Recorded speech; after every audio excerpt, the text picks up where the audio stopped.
In the last video, we saw how to create email drip campaigns as well as email templates. We also were able to add a recipient and walk them through the three states, which are the pending, active, and inactive states. Now, in order to have effective email drip campaigns, we must have recipients. In our situation right now here in this video series, we only have one. And in order to be able to mass email out, we need to have more recipients. Now, the online reputation management tool has already created two types of forms that we can use to get more recipients added to our to get more recipients added to our recipients list. So let's go ahead and walk through that. We can go ahead and send out this form, ask a client to fill it out, and become part of our mailing list. And through that mailing list, we will go ahead and prompt them to leave us a review or to give us some type of feedback that will benefit us. When you click on the third tab or sub-tab that's under Review Invites, which is called Invite and Opt-in Forms, you'll see that there are two forms. The first one is called the Invite form, and the second one is called Opt-in form. The opt-in form is a customer-facing opt-in form. This is what the customer will see when they are sent to this link. Now, what you'll notice here is a couple of things. The first thing is you have a left panel, a right panel, and in here you see some options that have the text that is written in the form, but you also have the link where they're sent to. And if you click on any of these links at any time for any section in the online reputation management tool, you'll actually be able to see what it looks like live. So when I click on it, I can actually see what the customer will be viewing when they click on the same link. Now this is just for one customer to register themselves to be part of our list, a recipient list. But we can also send them an invite form, which our staff also can use for them to add themselves, as well as be able to add a mass amount of users to this our recipient list. So we can have a staff member add all these users one by one or by bulk, or we can have our customer themselves sign in and be able to add themselves as well as maybe friends that they want to refer over to us and be able to benefit from our services.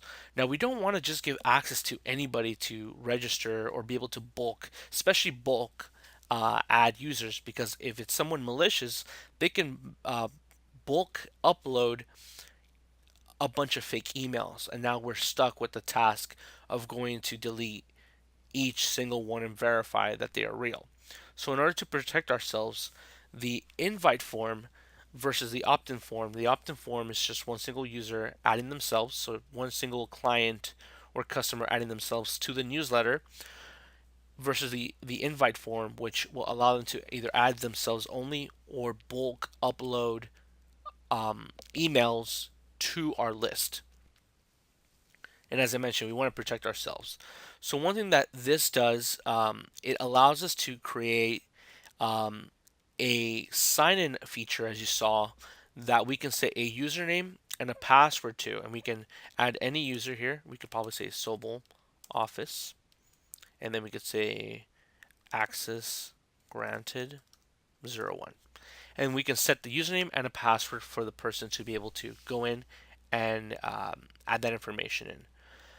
We also can, instead of having them use a username and a password, we can create something called a magic link. And what the magic link does is it creates a link they can click on, but the link already has a verification or a type of token in it that will bypass the sign in, and now they don't have to log in, but they can still see this form.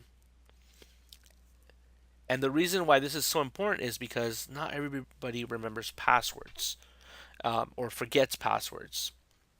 And this will very easily allow them to see the form without having to sign in.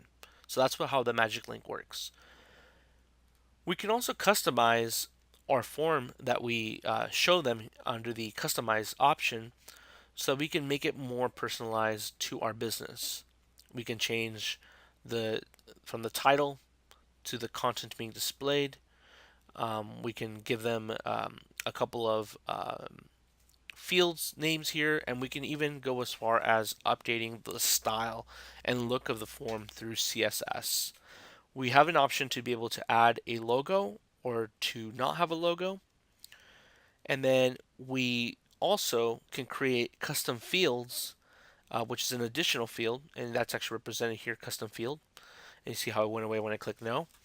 If we want to have additional information, maybe one more question that is not part of the already predefined questions, we can say use a recipient custom field, yes, and then we can ask them a question such as how likely are you to recommend us to a friend slash colleague?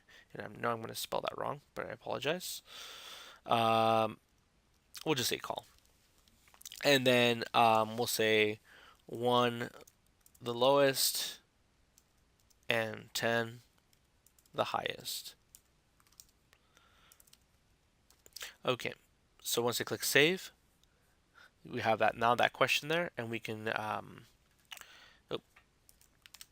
we have that question there, and we can ask them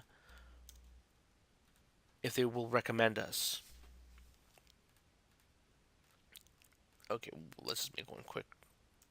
Recommend us. Okay, so with this, we can have additional fields added to our form so we can ask an additional question.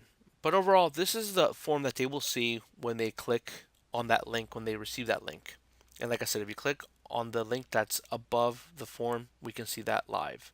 And once they fill out the correct information, in this case, our username is Sobel Office, and our password is accessgranted01. Once they sign in, they'll be able to see that form, and I might have misspelled something there.